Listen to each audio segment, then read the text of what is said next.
before us. Are there any changes to the agenda? Yes, there is. There's a need to walk on two resolutions for council consideration tonight. Thank you. And they'd be 8.4, a resolution to approve the attender for the wastewater treatment plant repairs. And 8.5 is the allocation of funds from the 2016 utility for this tender. We need a motion to amend the agenda before us. Councillor Beyer, Councillor Wong, all those in favor? Carried. Now we need a second motion to approve the agenda as amended. Councillor Beyer, Councillor Wong, all those in favor? Carried. Thank you. Next we go to general inquiries. Are there any questions from the general public? Please come forward, state your name, and ask your question. I got a couple of questions. One is about the wastewater levy. What are the other two options? We talked all about two options, but I never have heard yet the other two options. Are they available to the public so I can get a print off? I believe they would be. I think we discussed it at the last meeting, but we can certainly make that available again. There were originally 4 options that was discussed at council, down to 2 options. The final 2 options that were discussed was 75% consumption and 25% per parcel, or 75% consumption and 25% frontage. That was the final 2. No. What are the other 2 options which are not known? Okay, so the previous ones, there was 100% consumption. There was also taxation, 100% taxation. And so and I'll just ask Gary to remind me of if my memory's off here. Gary? Just to indicate, I mean, obviously as part of the public open house that was held for the options that was presented by our consultant, and I'll just go over to our chief financial officers. We currently have those up on our webpage. The public hearing that was there. Would we have the options that were identified in the public hearing through DFA up on our website? So it's on our website. So the options that are outlined are currently on the webpage. All 4 options are there, or just the 2? The 4 that were presented at the public open house. In regards of question period, Mayor Fenske, you stated that you want more input from the public. With what you're doing now, taking the voice from the public away, you also stated to be open and transparent. When you close the door for question period, do you see that more or less, are we more or less open to the public now? Because now we can't respond to what's been going on here. You close the door for us. Well, it's a differing opinion. I think what we are doing is we're following the organizational and procedural bylaw, which clearly states public inquiries, which is this time frame. There's no reference to a question period. So there is always the option to, as you are right now, to come to council and ask questions. There's always the option to pick up a phone and phone administration or councillors, and or to email staff and or councillors and the mayor in regards to discussion. So I don't think that we've reduced anything other than we're now following our procedural and regulation bylaw in regards to how we operate. And again, I encourage the general public to do as you are doing this evening, to come to council, make your presentation, and move on from there. Prior to that, we had an opportunity to ask questions to get some of the stuff clarified which went on here. Now we have to wait a week to clarify that stuff. Well, the option is still there, but I mean, we've both been around long enough that most questions at the end of the meeting had nothing to do with the meeting that had just happened.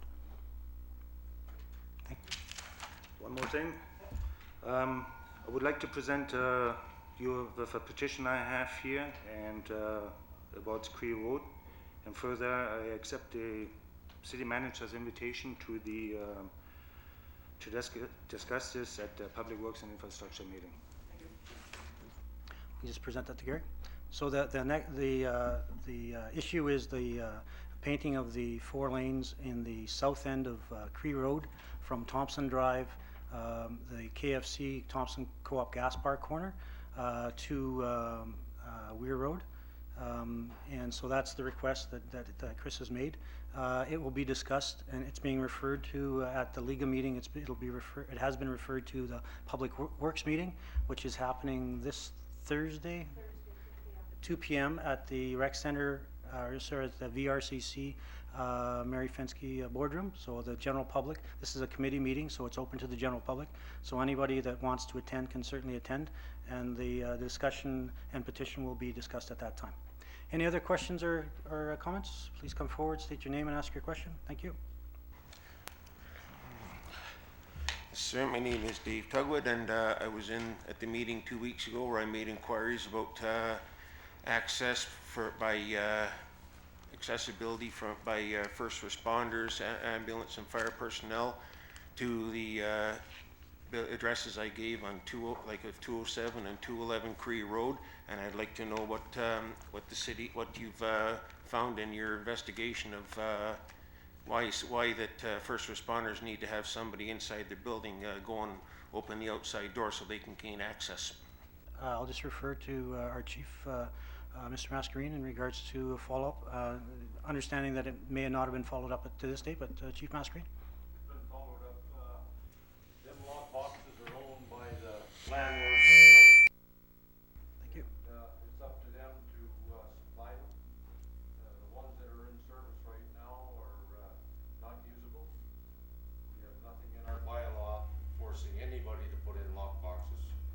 Most apartment block owners, when we respond, they give us a callback number, and there'll be somebody at the door waiting for us. That hasn't been the case in the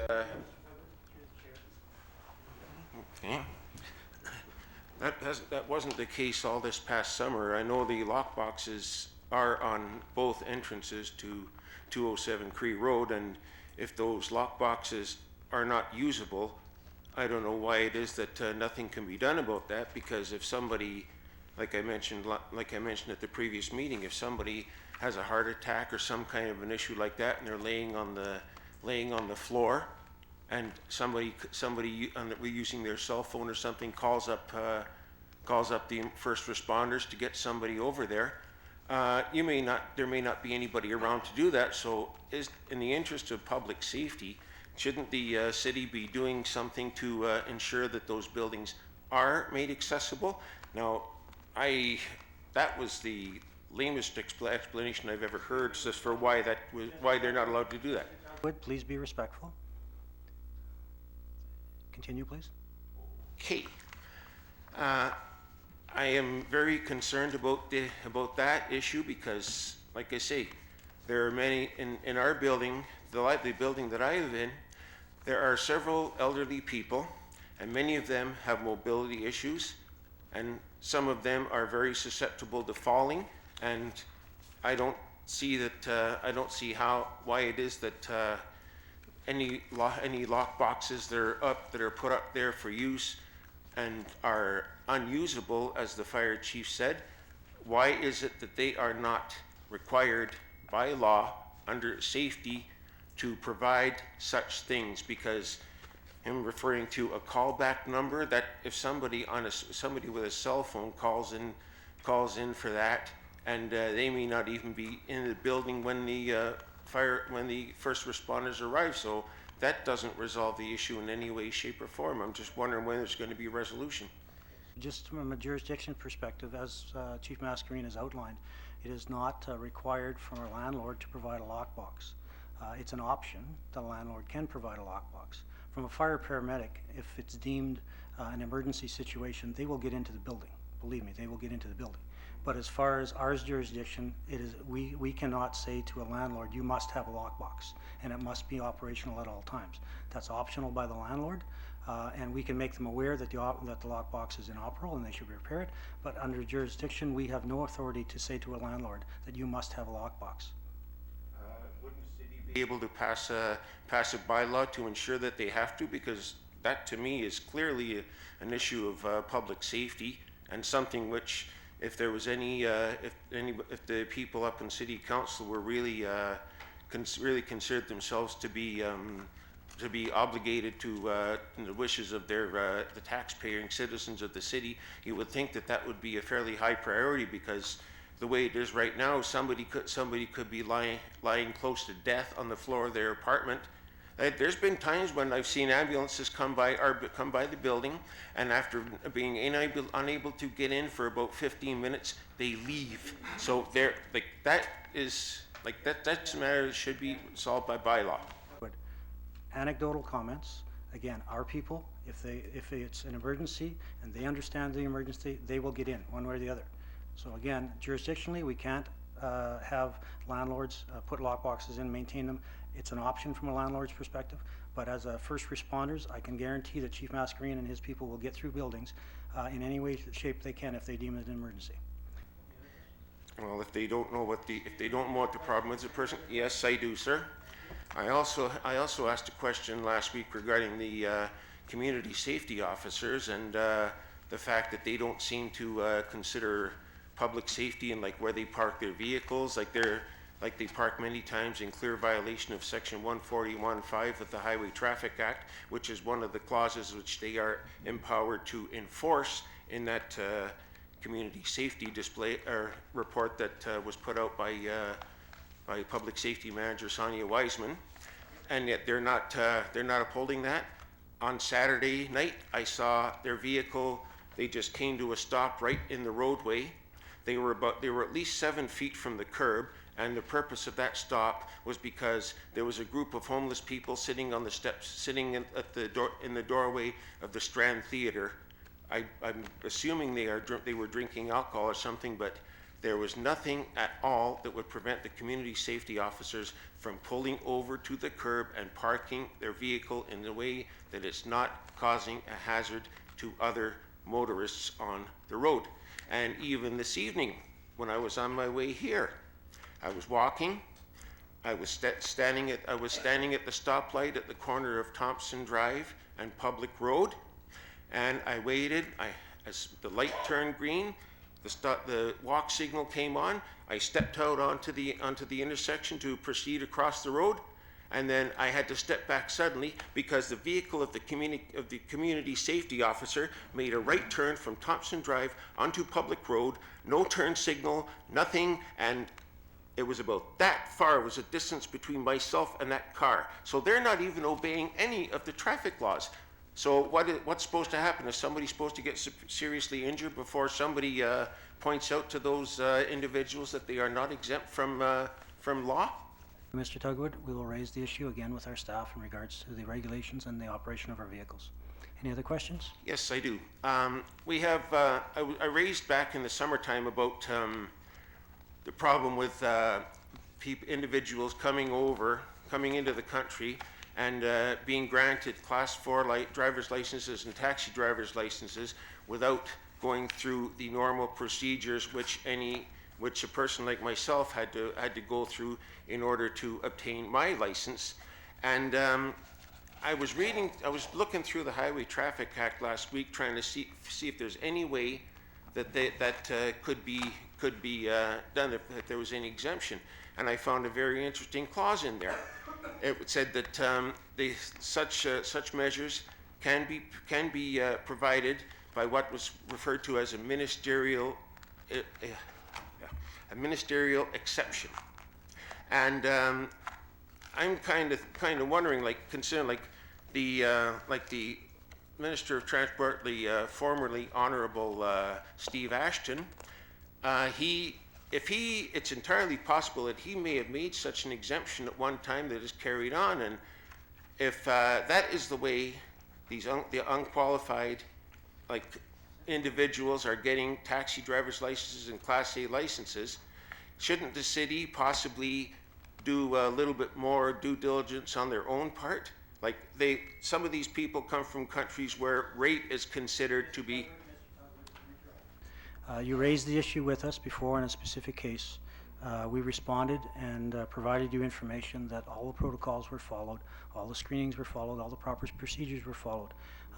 So from that specific instance, our procedure is intact, the integrity is intact, and we will continue to act that way in awarding licenses. So any other questions? Yes, if this is, I'm asking you, is this an example of increased participation of the public in the democratic process in the city of Thompson? Any other questions? Nah, I think I'll worry about dealing with democracy elsewhere. Thank you. Any other questions or comments? Seeing none, we'll go on to presentations and delegations. We have a presentation from Valet, presentation in regards to the water treatment plant transfer agreements. I'd like to welcome Don Wood and Darren Dodds on behalf of Valet. The floor is yours. Thank you.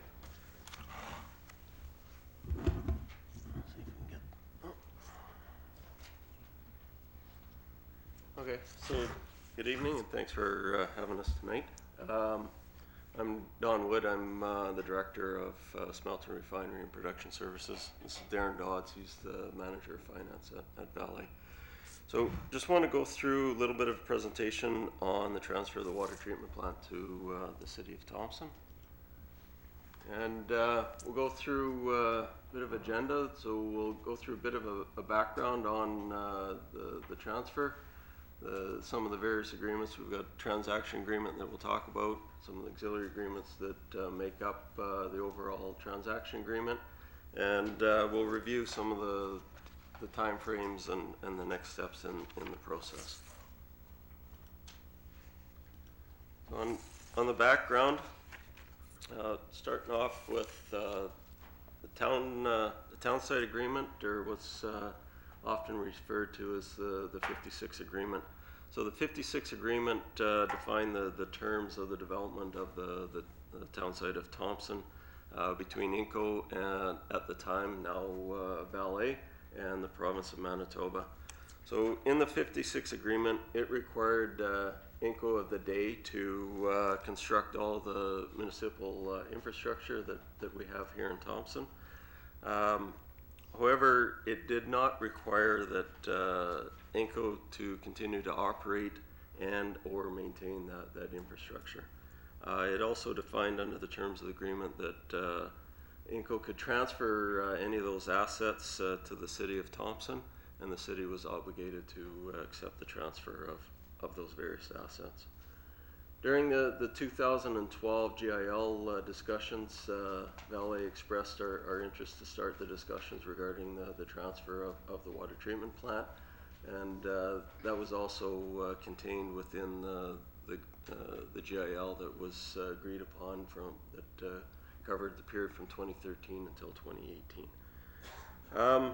In 2014, Valet also completed a rather large capital upgrade of $14.5 million on the water treatment plant. And with our operation in transition with the announced closure of the smelter refinery, our reduced potable water consumption that'll result from that closure, and the need to ensure the stability and sustainability of our operation, we feel that the timing is right for the transfer of the water treatment plant to the City of Thompson. In light of that, in Q4 of 2014, a committee was established to start those transfer discussions. The committee's been meeting approximately every 2 weeks over the last couple of years, and the committee's been made up of 3 members of the current sitting council, city administration, and at various times up to 5 members of Valet management. In the spring of 2015, a letter of intent was signed between Valet and the City of Thompson, and that letter outlined our desire to proceed with negotiations in good faith on the development of the transaction agreement that we'll review here shortly. Transaction agreement. So transaction agreement is the master agreement which also will include all of the auxiliary agreements, and I'll talk about the auxiliary agreements as well. It outlines the fundamental concepts of the transfer of the asset. It defines the roles, responsibilities, and requirements of Valet and the City of Thompson in the transfer. It includes a provision for training and a transition period. So in 2017, Valet will continue to operate the water treatment plant. We will start the training process of City of Thompson operators under a 75-25% cost share. In 2018, the city will take ownership of the water treatment plant. The city will operate the water treatment plant and will be a 50-50 cost share. In 2019, it'll be full pro rata cost sharing with the City of Thompson. The effective date of the transfer is again January 1st of 2018. Some of the auxiliary agreements, there's a number of agreements. First one being the Water Supply and Services Agreement. It defines a pro rata allocation of costs of the water treatment plant operation, and it also contains the transition period of the cost allocation that I reviewed on the previous slide. There's an easement agreement that allows access for Valet to some of the Valet infrastructure on the servient land. That infrastructure is our SO2 environmental monitoring equipment and some network hardware that's contained within the water treatment plant. The SO2 monitoring equipment will only be required until closure of the smelter in 2018, and then that equipment will be removed from the water treatment plant if the city desires. The network hardware supplies communication onto the river pump house, so access to that will be required long term, as long as Valet continues to operate the river pump house. Also contained in the documents is a license agreement. It has a provision for a minimal annual fee to allow access, again, for Valet to our various network equipment, environmental monitoring equipment in the water treatment plant. And the last agreement is termed a technical services agreement. It's really in provision for interim support for the city in the event that they're unable to recruit a Class 3 operator in charge. Valet would provide that support on a short-term basis to the city. As well, the water treatment plant is highly automated, so it requires instrumentation support, and the technical service agreement provides access for the city through Valet to our instrumentation mechanics. Again, each one of those would be is based on a fee for service, so there would be a fee for those services provided by Valet. So the timeframes and next step for the process, making the presentation here tonight to council. Next Tuesday, the city will be hosting a public open house on the transfer. December the 12th will be council resolution on the various agreements. Valet, we've submitted to our board of directors requesting approval for the transfer. That we expect to receive on December the 14th. Assuming resolution of council on the 12th and board of director approval from Valet, Valet and the city would sign off on the various agreements on December the 15th. And the actual transfer process would commence on January 1st of 2017. So any questions? Questions? Seeing none, I want to thank Don and Darren and John for attending this evening. I also want to recognize the current administration from Valet and the previous administration that have been involved in this process. I want to recognize councillors, both previous and the current members of council who have been part of this process, and administration as well, who have got us to this point. As Don outlined, this evening is the public presentation that Don has provided for Shaw to be videotaped. There is a public meeting next Tuesday as outlined. That's at 7 o'clock at the St. Joseph's Hall, where we as the city will host with Valet in support the overall process and more information and open to questions and answers from the public at that time, and then followed by the two governing bodies, the City Council and the Valet Board of Directors, doing the legal authority in regards to the sign-offs, and then the City Council and Valet signing off at the conclusion of that. So with that, I want to again thank you very much for the presentation. Look forward to everyone attending on next Tuesday for the open meeting to the general public.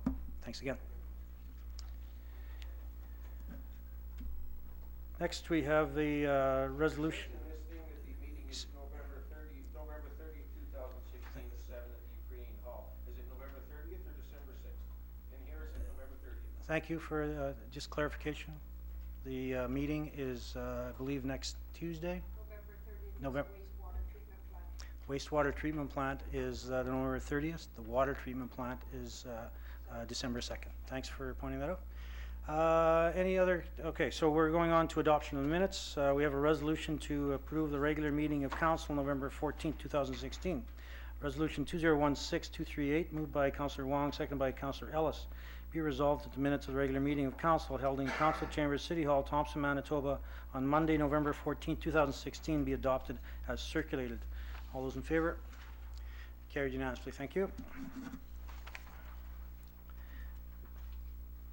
Now we're into committee reports, and we have a report from the Finance and Administration Committee, and I'll go to the Chair, Deputy Mayor Valentino, to provide that report.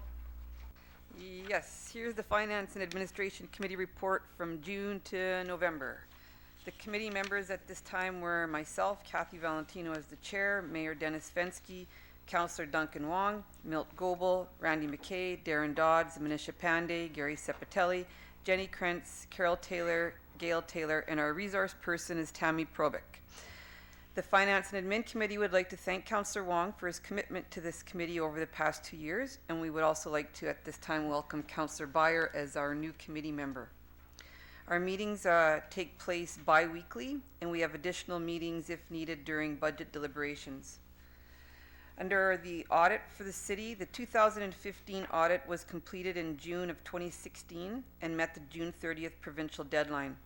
At the September 6, 2016 regular meeting of council, this council passed resolution number 2016164 adopting the audited financial statements. Under our budget, currently the 2017 budget process is now underway. The 2017 fee and fine schedule will be going forth for approval at tonight's regular meeting of council. Public consultation in regards to our budget is scheduled to take place on December the 5th of 2016 at 7 p.m. at the multi-purpose room at the VRCC. Change there. So this year is going to give the citizens of Thompson a chance to provide input and ask questions as we go through this budget process. So December the 5th at 7 o'clock at the VRCC. We're also currently working on a survey. We had a proof today. A survey will be available online at thompson.ca for those who cannot attend. It's not ready yet, but we hope to have that ready for the next finance meeting next Monday. We also have a TIP program, so a little bit of information on that. This program began in January of 2013. There were 7 properties signed up in 2013, which now has increased to 71 properties for 2016. And people can pick up applications, and they're currently being accepted throughout the year for 2017 with a deadline of December 31st of this year. Under tax sales, on May 11th of 2015, Council passed resolution number 2015108 approving 2014 as the tax sale year. Tax Service has been appointed by resolution to conduct a 2014 tax sale. On June 20th, 2016, this council passed resolution number 2016138 setting December 7th, 2016 as the tax sale date. There are right now currently 4 properties remaining in tax sale. Information on these properties is available in the newspaper and posted at City Hall. The city has set a reserve bid under resolution number 2016210 equal to the amount of outstanding taxes and fees. Potential bidders can contact the tax clerk for details on the bidding process. And the tax clerk is at City Hall. Under our local improvement plan, the City of Thompson proposed bylaw number 1938-2016 to construct a new wastewater treatment plant and decommission the existing wastewater treatment plant as a local improvement. Due to objections that were received by the municipal board, a public hearing was held on June 16th of 2016 here in Thompson, Manitoba. The municipal board, the City of Thompson, via Board Order 2016-141 had stated they had refused bylaw 1938-2016. Council is now proposing bylaw number 1948-2016 to construct a new wastewater treatment plant and decommission the existing wastewater treatment plant as a local improvement and to undertake related borrowing.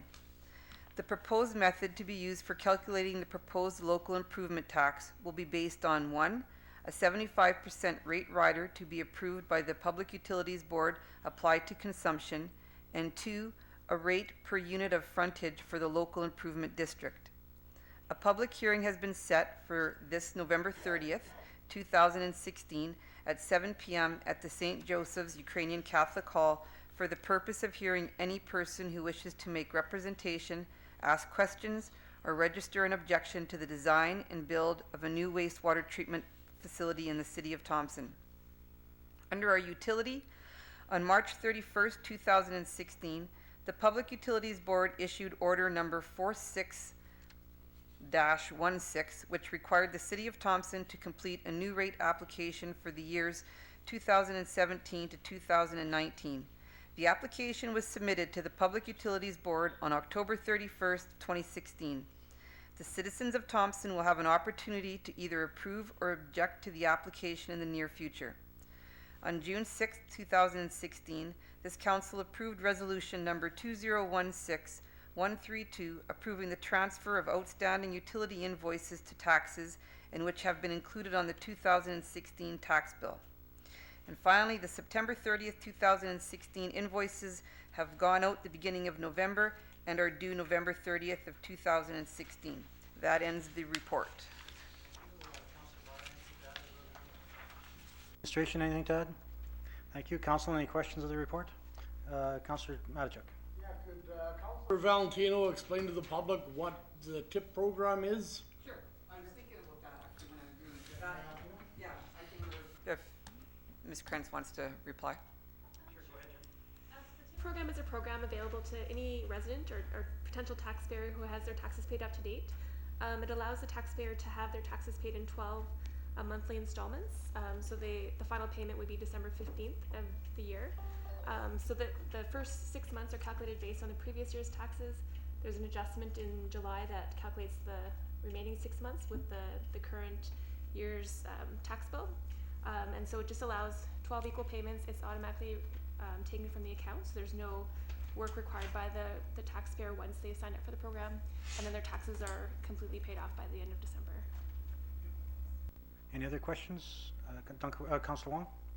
Jenny, is that just for tax purpose? Can they do others for the TIP program? The program is specific to taxes. Any comments? Hearing none, we'll receive for information. Thank you. We're now moving into correspondence. We have a letter from Scott Fielding, Minister of Families, in response to our letter dated October 5th, 2016. Dear Mayor Fenske, in response to the request for a Street Reach North program or team in Thompson, we appreciate the need for services to assist with the critical issue of missing and exploited children. We hope to offer existing Street Reach services as available to appropriately address the needs of the community. In reviewing the history of the Street Reach North team, all parties involved determined that at that time the program was not sustainable. Recently, the Street Reach team participated in a successful Project Deliver Home, August 2016, in collaboration with RCMP in Thompson, and will be returning in November for another joint project. Additionally, our Sexual Exploitation Unit Manager will be facilitating part one of two-part, 6-day specialized training course for law enforcement and frontline service providers titled Understanding the Working with Sexually Exploited Youth, to be held in November. I'm open to revisiting the opportunity to expand the Street Reach program, which could include a team dedicated within the City of Thompson. With respect to the issue of affordable housing, as discussed in our meeting, we will continue to actively engage with the City of Thompson and other local partners to help meet the diverse housing needs of the community. We welcome opportunities to work with local agencies and private organizations in meeting those needs. Regards, Scott Fielding, Minister of Families. Administration, anything to add? Council, any questions or comments?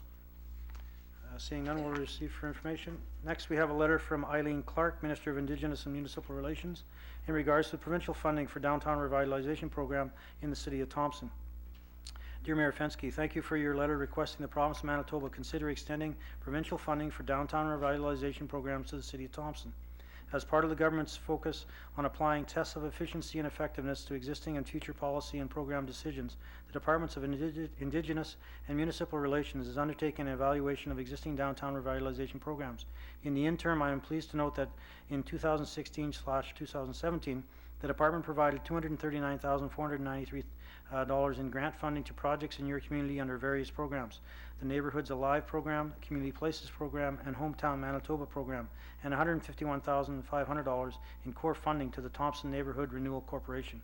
We believe that strong downtowns are vital to the success of any city, and we look forward to working in partnership with the City of Thompson and other key stakeholders to make strategic investments that deliver results.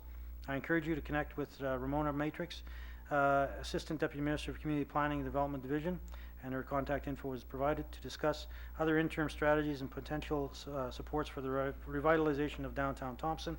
Sincerely, Eileen Clark, Honorable Minister of Indigenous and Municipal Relations. Administration, anything to add? I just sort of a comment really on this letter, and really the previous one is that the City of Thompson to keep lines of communications open with the appropriate ministers on issues as they come forth with new developments that we can pursue. Thank you. Councillor Byer? I'm glad that we're getting such quick response from Minister Clark. Would like to point out, though, that Community Places program has got a freeze on it right now as it's part of the provincial review process. The December intake, there is no December intake this year, so that won't be available to communities. And although Neighborhoods Alive and Thompson Neighborhood Renewal Corporation do a lot of good things within the City of Thompson does not have any direct say in how those funds are spent. So while this is very appropriate, what she has said, and very correct, moving forward, it's perhaps not as positive looking. Council, any other questions or comments? Seeing none, we'll receive for information. Next up, we have a letter from Jan Forrester, Assistant Deputy Minister of Manitoba Education and Training, in regards to the Thompson 2020 Task Force. Dear Mayor Fenske, I'm writing in response to your letter dated October 4th, 2016 regarding support for the Thompson 2020 and the establishment of a task force to address the economic impacts that are expected with the closure of Vale's refinery and smelter operations in 2018. The proactive efforts being taken by the task force partners are encouraging, and I am supportive in principle of the concept paper addressing workforce adjustment issues. I can advise that Ms. Lynette Plett, Senior Executive Director, and Ms. Jacqueline Lajmodier, Director of Northern Services, Industry Training and Employment Services, are available to serve as the department's representatives on the task force. Their contact details are attached. I am pleased to advise that Manitoba can provide some financial support for the project manager position. There are a number of considerations to discuss with regard to moving forward. In order to provide financial support, the majority of activities undertaken by the project manager must be focused on workforce development to mitigate the potential job losses. In addition, the position needs to have a comparable salary to similar positions in the public service, including northern and remoteness pay. The in-kind support being offered by the task force partners is an important and appreciated contribution to the overall project. I encourage the team to seek out supplementary funding from other sources as well. Please contact Ms. Lynette Plett in order to finalize arrangements. The closure of the Vale smelter and refinery will have a significant economic impact on the region, as will other factors affecting labor force demand in northern Manitoba. Accordingly, it is important for the task force to ensure that efforts complement work being done throughout the north, being coordinated by coordinating strategic economic development activity. All parties can be confident that the appropriate steps are being taken to achieve common goals. Your letter references future requests for financial assistance from the province that will that result from this initiative. I appreciate the magnitude of the Thompson 2020 project and would encourage the group to be mindful of the current fiscal challenges in the province of Manitoba. Innovative approaches, partnerships, and prudent financial management are critical to meeting goals and ensure value for money. I look forward to working collaboratively to address the labor market challenges and opportunities throughout northern Manitoba. Sincerely, Jan Forrester, ADM for Indigenous and Jan Forrester, Assistant Deputy Minister for Workforce Development and Income Support Division of Education and Training. Go to administration for support. Council's information is that I had an opportunity to meet with Ms. Lynette Plett in regards to sort of the next steps on the process. and really that she's directed Ms. Jacqueline Lajemodier to take the lead on the development of the agreement that would be required between the province of Manitoba and the city of Thompson. So that's process is undergoing and underway, and I mean obviously when an agreement has been comes to fruition, is that obviously to bring it back to council for approval at that point in time. Council, any questions? Councillor Byer. In the letter, it says that there'll be some financial support and that they are encouraging us to seek out supplementary funding. I'm assuming it's for that position. Have we been given any indication yet what that financial contribution will be to the project manager position? I think the indication at this point is what they are stating is really something that's comparable at that level in the province of Manitoba. So not having the actual agreement that will state out specifically as to what that is, it's really up in the air at this point. Follow-up question then, what other avenues are there for us to seek for additional funding? I think as part of the project management team that has been established is that there could be other opportunities through some of the stakeholders that are currently on that project management team, as well as the federal government. Council, any other questions or comments? Seeing none, we'll receive for information.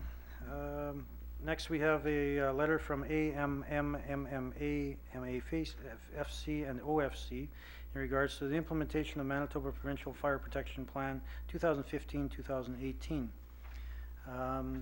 To all municipal councils, chief administrator officers, and fire chiefs of Manitoba, on behalf of our organizations, we are very pleased to provide an update on the implementation of the Manitoba Provincial Fire Protection Plan 2015-2018, which aims to ensure municipalities and Manitoba Fire Service remain strong and well positioned to collectively meet current and future challenges pertaining to the delivery of fire protection services in our province.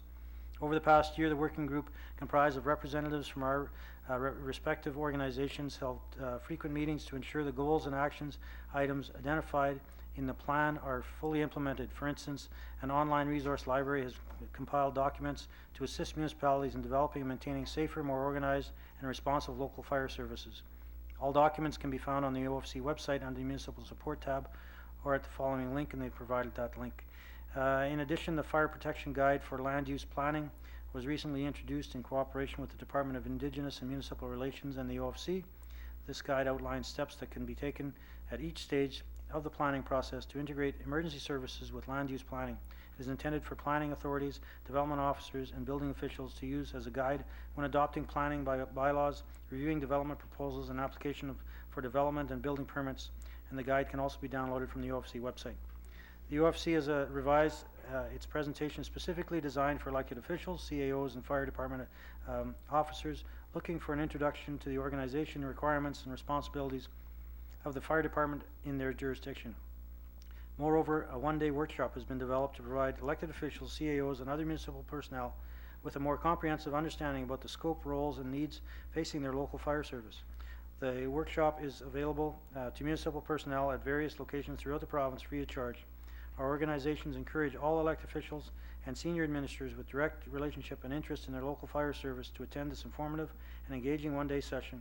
For more information on attending the workshop, please contact the Fire Commission at gov.mb.ca or 1-888-389-3473.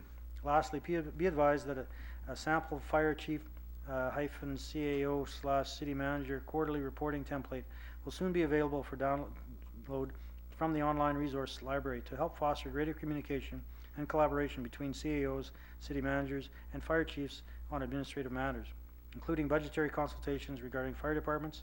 As this template is intended to be used as a foundational document, municipalities are welcome to tailor the template to their individual needs based on their priorities of their local council. The template will also be accompanied with corresponding explanatory notes to ensure accuracy and consistency.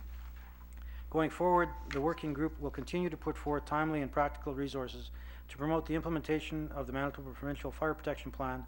Our organization greatly value the dedication and service of fire protection personnel and will also continue to partner to strengthen fire protection services in our province. This is Chris Gertson, President of AMM, Heather Iwazik, President of MMMA, Cameron Abry, President of MAFC, and David Sheffer, the Fire Commissioner's OFC office. Go to administration, anything support? Not at this moment, Mr. Mayor, but I will have a full report for you, coming to, public safety and, back to council. Thank you. Council, any questions or comments? Seeing none, we'll receive for information. Thank you. Now we're going into resolutions. And we have a resolution to approve City of Thompson 2017 fee and fine schedule. And we have an attachment. This is Resolution 2016239, moved by Councillor Matichuk, seconded by Councillor Foley. Be it resolved, the Council approve the 2017 fee and fine schedule effective January 1st, 2017. Go to administration for support. Anything to add? Jen? Through the council's budget deliberations, council's reviewed the changes to the fees and fines schedule.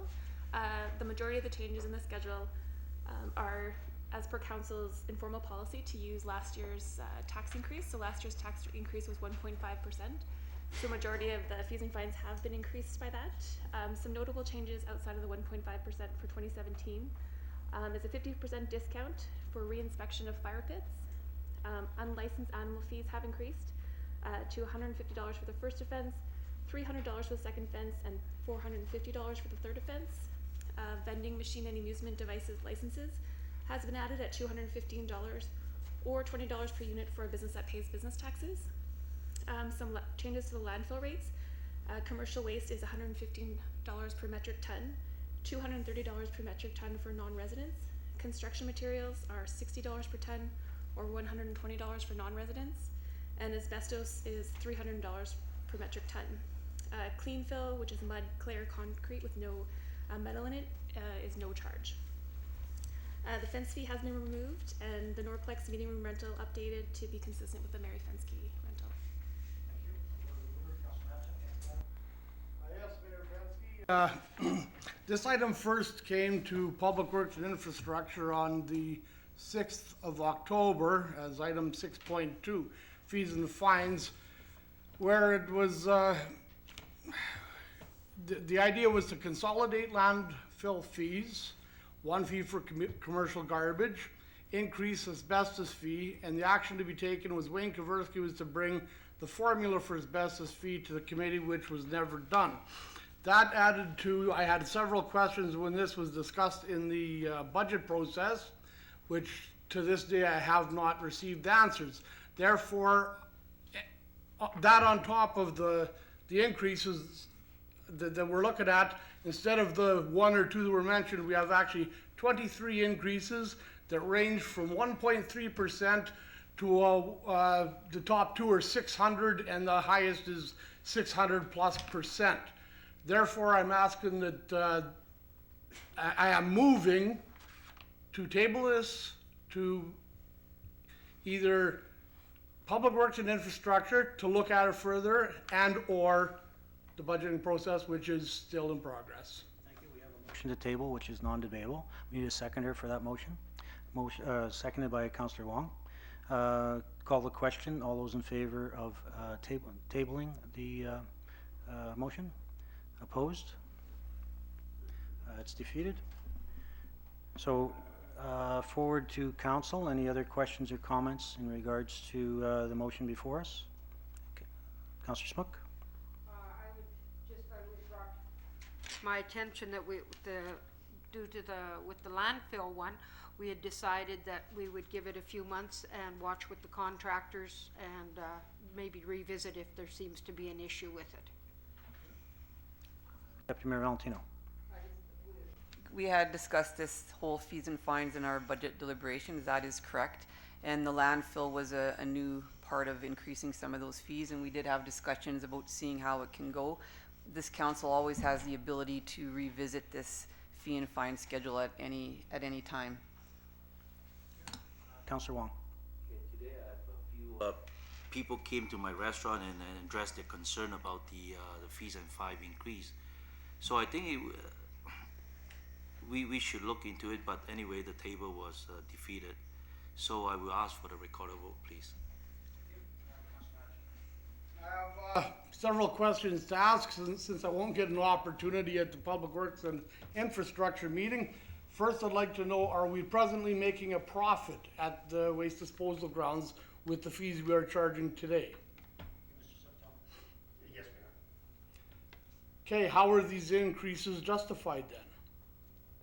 Just before we go any further with the questions, and I'll give you some latitude in asking your questions, but I want to make the public aware in regards, and council, a reminder of council, that these questions to date have been asked and answered in our budgetary deliberations. It was the consensus of council at the time to come forward with a fee and fine schedule as proposed, with, as Councillor Smook and Deputy Mayor Valentino have spoken to, specifically in the landfill, to revisit it in 6 months' times if there is an issue in regards to the allocation of those fees to contractors using the landfill site. So, Councillor Matichuk, I'll let you continue, but so far, two out of the two questions have been asked and answered.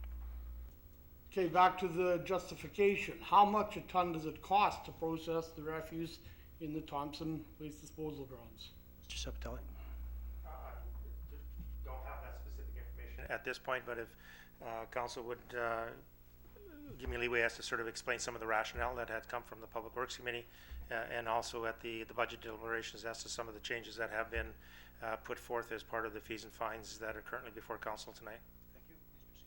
So, and really that the issue sort of came to the attention of the Public Works and Infrastructure Committee as identified by Councillor Matichuk in September, which was because the City of Thompson had undertaken ownership of the waste disposal ground as of August 1st of 2015.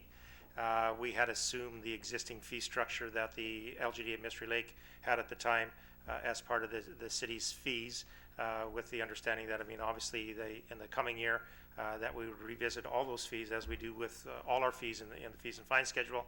The presentation that had been brought forth to the Public Works and Infrastructure Committee was one of the commercial waste disposal companies in the City of Thompson that was coming to the committee to basically to indicate that there was a multitude of rates that were put forth for the disposal of waste. And the request is to the City of Thompson to take a look at that, to establish one rate to be consistent among all commercial rate handlers as part of that process.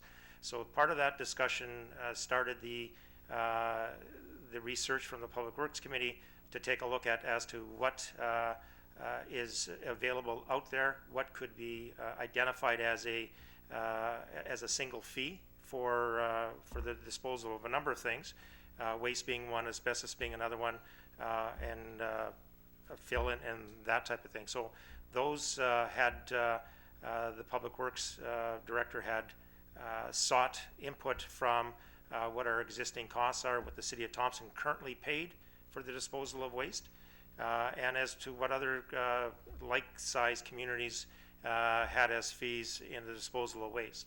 So based on that number of those aspects that were looked into, the City of Thompson, through administration, had come up with the rate proposal that council sees before them today, based on identifying really a one fee for disposal of certain products. Thank you, Councillor Matichuk. And are these fees based on cost recovery or for profit? Currently, they're based on cost recovery. I mean, the waste disposal ground does make a profit. Obviously, council had understood that when we've taken over the waste disposal ground, with the intent and in order to direct that surplus into two reserves that were established by council. One being for the decommissioning that's required as per legislative requirements, and the other one is basically a reserve that would identify future costs for the waste disposal stream of the City of Thompson, which includes obviously expenses and equipment at the waste disposal ground, but also other equipment that is involved in the waste disposal streams, i.e. Waste disposal vehicles in that aspect. Thank you. Mr. Matichuk? For cost recovery, I'm looking at the most commonly used vehicle for the garbage dump, which is a half-ton truck. And a half-ton truck we are charging presently $10 for that. Now, that says it's including the RARS fee and the regulatory fee. Looking further down, commercial, the RARS fee is $10 a ton, and the regulatory fee is $5 per trip. That being said, there's no money left for even cost recovery. All we're doing is collecting those two fees. So the argument that we're cost recovery doesn't fly. Meanwhile, we have stuff like commercial waste. The rate per ton is going from from $10 per ton to $115 per ton. That is an increase of 1,150%. A little radical. My employee asked me, what kind of glue are these people on? I had to answer, probably crazy glue. Matichuk, Councillor Matichuk, please be respectful. Any other questions? Council? Council will indulge. I would like to clarify some statements made by Councillor Matichuk. With all due respect, these discussions were held at the budgetary discussions. Administration provided the justification for the costs. Reminder that when the city took over the operation of the landfill in 2015, it was a profit-making enterprise, and that the council of the day, this council, ensured that we would continue that for the lifeline of the landfill. That the landfill, by taking on the landfill, would not be a cost drain on the taxpayers of Thompson. So it's basically a user pay system, in the sense that even the city of Thompson, with our own tippage fees, we will be charging ourselves the current rates required for that. The landfill, now owned and operated by the city of Thompson, at some point will have to be replaced and also have to meet environmental regulations. That will come through either the ratepayers, the taxpayers of our community, or the reserves set up by this council, generated by the fees approved by this council. Again, the discussions taken place and the points raised by Councillor Matichuk were discussed in the budgetary process with all of council. It was the consensus of council, the whole of council, to bring forward this fee and fine structure as proposed by administration. That's what's before us at this point. So council did its due diligence. They had debate, they had discussion, but at the end of the day, by consensus, council recommended to and directed to administration to bring forward the following resolution to approve the fee and fine schedule as discussed with council. Mr. Sepatelli. Just to clarify a point that was made by Councillor Matichuk. In the previous fees and fines, it didn't go from $10 a ton to $115 a ton or a ton. Really is that in the previous fees and fine schedule, there was a multitude of different formulas that were used by the local government district of Mystery Lake, whereas and it was done by yardage. Whether you had a 20-yard bin or a 40-yard bin, you were charged $10 per yard. Some companies were charged by a tonnage fee, or an agreement, informal agreement was entered into with another commercial provider. The discussion at the Public Works Committee and at Council, as budgetary discussions, was to make it consistent and come with a one fee for a specific product that was deposited at the waste disposal ground, which is the fees and fines schedule has addressed, and that's what's before Council. Councillor Matichuk to close debate. One last thing. I just want to remind councillors as they're going to a vote here that when the commercial users of this, the ones that are getting these huge increases, keep in mind the people who use that are such places as Family Foods, Safeway, Giant Tiger, everybody in Thompson goes to the store. You will see increases at the till to pay for this. You're not increasing their numbers, you're increasing the public's numbers at the tills. Thank you. In a recorded vote, I'll call for the question. All those in favor? Opposed? Carried. Voting in favor, Councillor Foley, Councillor Smook, Deputy Mayor Valentino, Councillor Beyer, Councillor Ellis, Mayor Fensky. Voting opposed, Councillor Wong, Councillor Kalata, Councillor Matichuk. Motion is carried. Good debate. Next, we have a resolution to approve attendance at the Provincial Municipal Justice Advisory Committee and a memo. The resolution is 2016-240, moved by Councillor Byer, second by Councillor Ellis. Be resolved, the council approve the attendance of Mayor Fensky at the Provincial Municipal Advisory Committee meeting in Winnipeg on December 9th, 2016, and be it further resolved that attendance at this event be borne under the terms and conditions of bylaw 1897-2013. Administration for support. I just indicate obviously that this cost is just under $900 for the attendance of the mayor at this meeting. Thank you. Go to the mover, Councillor Byer. Nothing to add. Council, any questions or comments? Seeing none, call for the question. All those in favor? Opposed? Abstentions?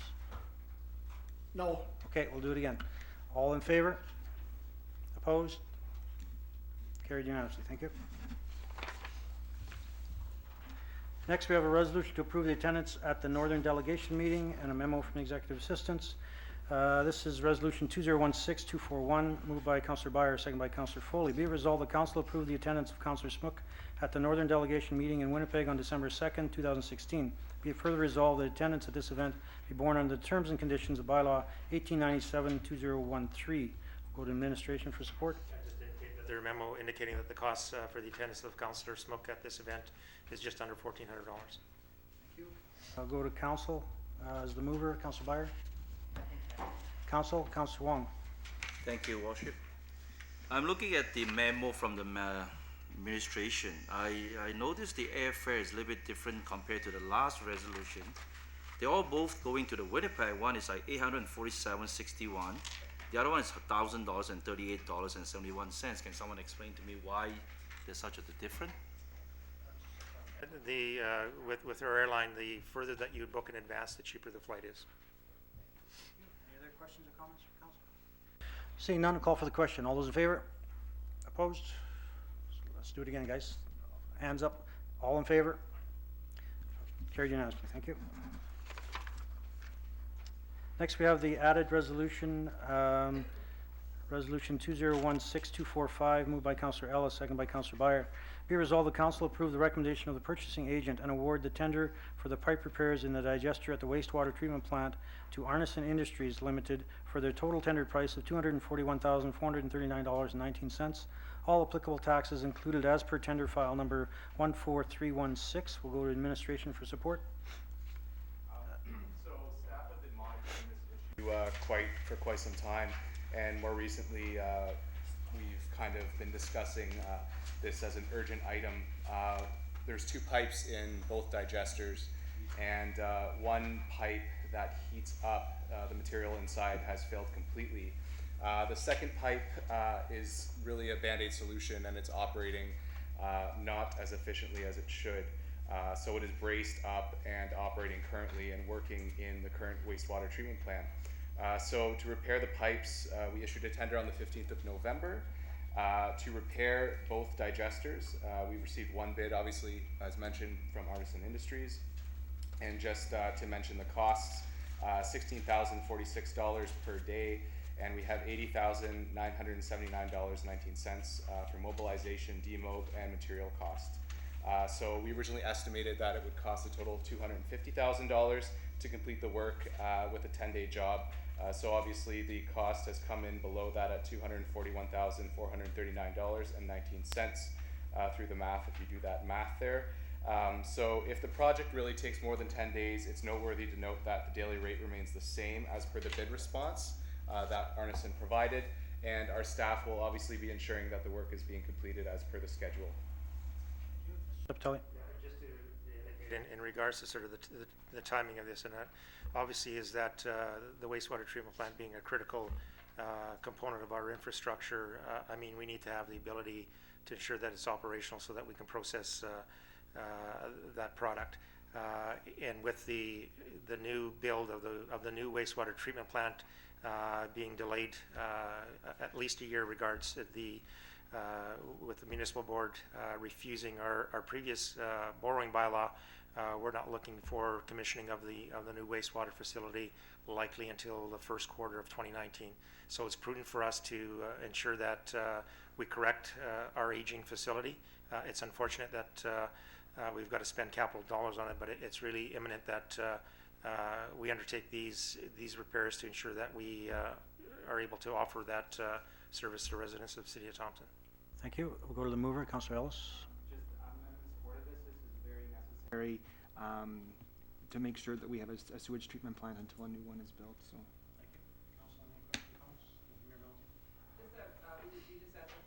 Committee meeting today, and that was one of the comments was about the daily rate going past the 10 days, so I appreciate the further clarification, and that staff will be monitoring that it's done in a timely fashion.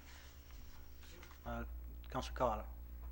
Is this something that's going to be used in the new wastewater treatment plant, or will it become obsolete when we build the new facility? Their current wastewater treatment plant will become obsolete. It will be decommissioned.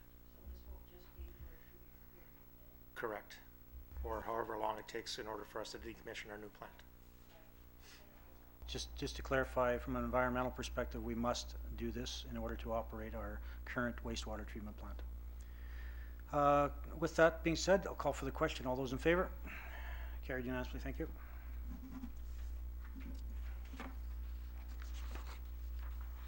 Go to the second added resolution. This is resolution 2016-246, moved by Councillor Matichuk, second by Councillor Byer. Whereas the digesters in the wastewater treatment plant have failed and require repair, and whereas the work has been tendered out for a total price of $241,439.19, and whereas funding is available in the utility for the wastewater treatment plant, now therefore be it resolved, the council will allocate $241,439.19 from within the utility to cover the cost of the pipe repairs in the digester at the wastewater treatment plant. Go to administration for support. Mr. Septelli. That this is the subsequent resolution to the first one, and really sort of identifies where the money can come from, and obviously that money is available in the 2016 utility revenues to pay for this this expense. Thank you. I'll go to the mover, Councillor Matichuk. As mentioned earlier, it's an unfortunate but necessary evil. Thank you. Council, any other questions or comments? Seeing none, call for the question. All those in favor? Carried unanimously. Thank you.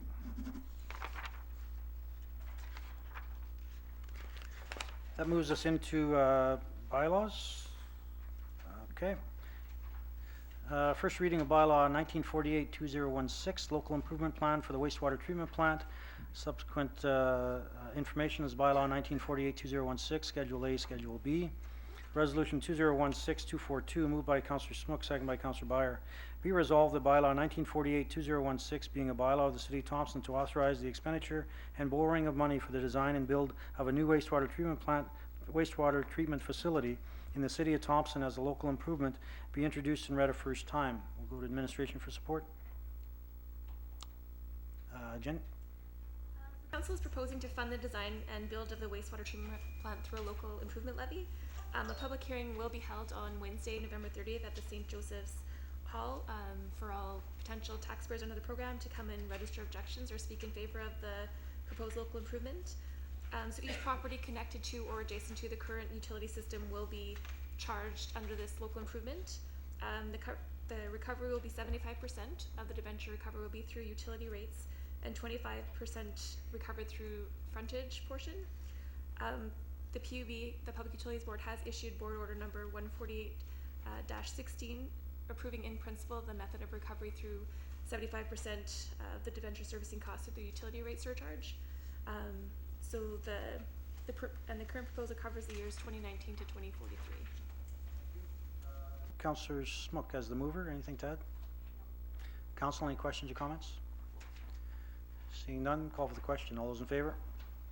Opposed? Thank you, it's carried. Next, we have a second reading of bylaw 1946-2016, organizational procedure bylaw amendment. We have the subsequent information, bylaw 1946-2016, and a memo. This is resolution 2016-243, moved by Deputy Mayor Valentino, second by Councillor Byer.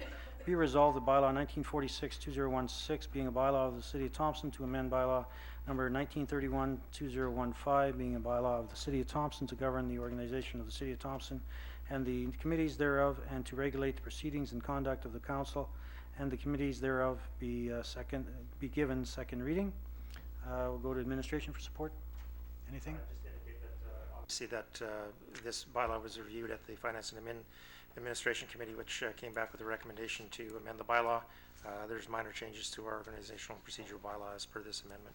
Thank you. Deputy Mayor Valentino as the mover. Anything to add? To add a little bit to this, and included in here is the memo explaining this organizational and procedure bylaw amendment. I am the chair of the Finance and Admin Committee, so it is one of our duties to review this. And we did bring it forward on the November 7th committee meeting to discuss this. And one of obviously the discussions were the general inquiry section of the council meetings. So under further review, we realized that there was no mention of the question period, pardon me, in the organizational and procedure bylaw. For whatever reason, it wasn't identified in there, so we didn't take it out. It just was never in there, so we just go with the general inquiries portion of this meeting now at the beginning of the meeting. Doing some research to get to this, I did look at different communities and different municipalities in the province. I apologize, I don't have the exact places that I looked at, but I did give them at the finance meeting, and I believe Portage was one of them, Dauphin, Steinbach, the PAW. I looked at the city of Winnipeg, but their organization is far too big for us to follow.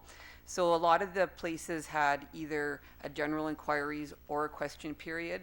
They had one or the other, some at the beginning, some at the end, some at the middle. So we felt as a Finance and Admin Committee that we would just stay with the general inquiries portion at the beginning of these meetings and no longer make reference to the question period at the end. But in saying that, and we've talked about this a lot, we aren't taking away the ability for anybody to speak or to come forward or to talk to anybody with any city business. Especially nowadays with technology, you have the ability tomorrow to contact any one of our departments. You can come to City Hall, you can phone, you can email, you can go on our Facebook page, you can tweet us or Twitter us or however you want to say that. So the ability to contact us is there to anybody about any kind of city business within here at City Hall and any of our management team. So the general inquiries portion of this meeting is where it stands now, and that came from the review out of the Finance and Admin Committee, as we felt there was a much more effective weight of all of our time at these meetings. Councilor Foley. I just want to add, with the amount of committee meetings that we have too, that they're, with the exception of I believe Liga and Human Resources, they're all open to the general public. I myself as a councillor have repeated many a times that I'm available via email, via phone call, and I've had people reach me via social media, which I've tried to keep a presence on, and I do my absolute very best to get back to it and relay information as quickly as I can. And obviously, as I've seen, people have been able to reach Ron Matichuk to get information. People have been able to speak with Duncan Wong and Colleen Smook and various other members of the City Council. So I feel by no way means are we unreachable, and that will continue being extremely reachable. The general inquiries at the beginning of the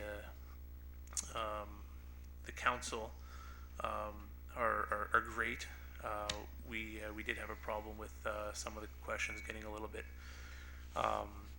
out of hand might be the bad word, but a lot of the questions that were being asked were stuff that could easily be resolved during, calling City Hall during regular business hours, whether it be, complaints about a garbage can or a sign or something like that, stuff that can be taken care of during the day. That being said, at the end of council meeting too, just because you can't speak up and ask questions doesn't mean you can't approach a council member or administration and ask them a question at the end of council meetings. This closes the door for the public, and it goes against openness. It's going to be less open rather than more open, so I'm voting against once again. Deputy Mayor Valentino. I just wanted to reiterate, thank you for bringing that up, Councillor Foley. All of our committee meetings are open to the public, so we just don't have a council meeting every 14 days where people can come to. And I think that is somehow not getting communicated properly. So our committees are listed on our website. We meet all the time, and you're welcome to come as a public person, because that's where a lot of the discussion and the debate takes place before it gets to the council table. So it would be far more effective for the public to have an interest in our committee meetings than it would to come already here at the council chambers. So please have a look at the committees. They're on our website and you're welcome to attend them.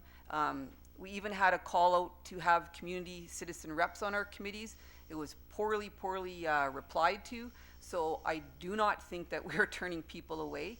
The ability is there to contact us and for us to hear you. Councillor Wong, Record a vote, please. comments from council? And a recorded vote. All those in favor, please signify. Opposed? It's carried. Voting in favor, Councillor Foley, Councillor Smook, Deputy Mayor Valentino, Councillor Byer, Councillor Ellis, Mayor Dennis Fenske. Voting opposed, Councillor Wong, Councillor Kalata, Councillor Matichuk. Next up is the third reading of the bylaw 1946-2016, resolution 2016-244, moved by Deputy Mayor Valentino, seconded by Councillor Foley. Be it resolved that bylaw 1946-2016 be given third and final reading and that do now pass. Administration, anything to add? No, just that obviously after reading of a bylaw, recorded vote is automatic. Thank you. Deputy Mayor Valentino, anything to add? Thank you. Council, any questions or comments? Councillor Matichuk. I only have to point to my attempt tonight to send something back to a committee meeting to show that that doesn't work so great. I will once again be voting against.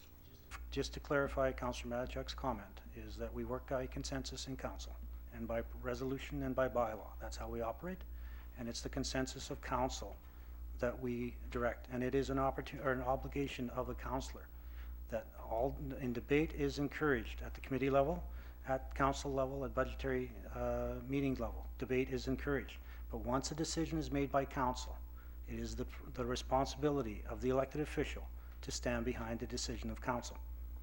So up until that point, everybody's got free rein, everybody make their comments, whatever they want. Once the council makes once the decision is made, it's right in the code of conduct of the council. The councillors will represent the city council decision once it's made by consensus. Thank you. So with that, it's Councillor Kalata. Well, I believe the decision isn't made until the vote is cast on the resolution, so thank you for your comments. Pointing that out, Councillor Kalata, that the decision is actually the voting access or the voting procedure in resolutions bylaws. But let me again emphasize, the discussion prior to is open and free to each and every councillor to express their opinion on any given matter. Once the vote is calculated, that's the decision of council. So with that in mind, as per third reading, we'll have a recorded vote. All those in favor? Opposed? It's carried. Voting in favor, Councillor Foley, Councillor Smook, Deputy Mayor Valentino, Councillor Byer, Councillor Ellis, Mayor Dennis Fenske. Voting opposed, Councillor Wong, Councillor Kalata, Councillor Matichuk. Excuse me, quiet, excuse me. Thank you. Next we'll go to the, excuse me, thank you. Next we'll go to the mayor's report, but at this time Councillor Wong and Councillor Kalata are going to excuse themselves. They have to make a trip this evening. Drive safe and good luck in your travels. Thank you. Next we'll go to the mayor's report. This is for the last couple of weeks. Starting back on November 15th, Thompson 2020 conference call was held with administration and the committee members of Thompson 2020 on, excuse me, members of the public. On November 16th, School District Mystery Lake, I met along with City Manager Gary Septelli with representatives from the School District Mystery Lake to discuss the process for the GIL discussions. At that time we referred to the process, which will include a committee designated by this council, a committee designated by the School District Mystery Lake. They will in turn meet with representation from the valet to discuss the GIL, the grant in lieu, which comes to a conclusion at December 31st, 2017. Also attended their Aboriginal Accord meeting. Deputy Minister Angie Bruce was in town from Indigenous Relations and Municipal Affairs. We had a good meeting with her in regards to Aboriginal issues. And on the 18th, I attended the Elders and Traditional Knowledge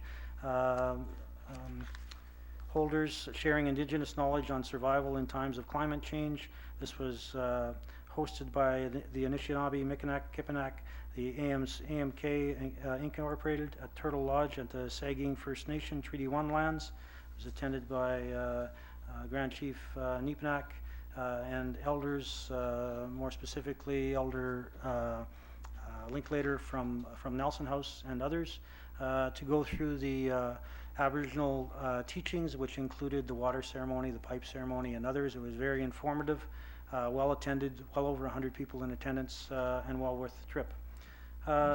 Next to that, that was on Friday. On Monday, Tuesday, and Wednesday of this past week, we attended the Association of Manitoba Municipalities annual conference. Also attending was the representative for the Northern District, Councillor Wong.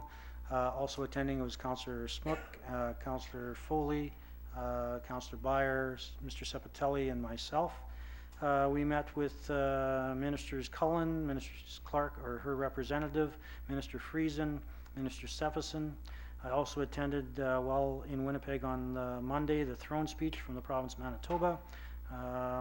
The city caucus meeting, all of our representatives plus the city manager attended the city caucus meeting as well.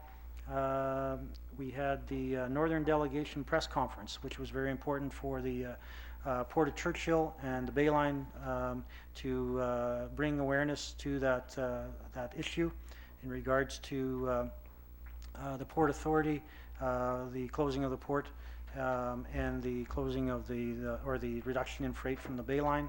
That was attended by Mayor Spence from Churchill and the new chief of OCN, Kristen Sinclair, as well as all the representatives of mayors and councillors who were in attendance at AMM, and also Chris Gertson, the president of AMM.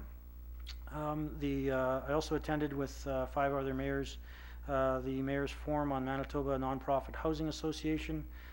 We got to talk about housing situations in each of our communities in regards to affordable housing. Committee meetings that also took place over this time frame was the Rec and Community Services HR meeting and a development review meeting.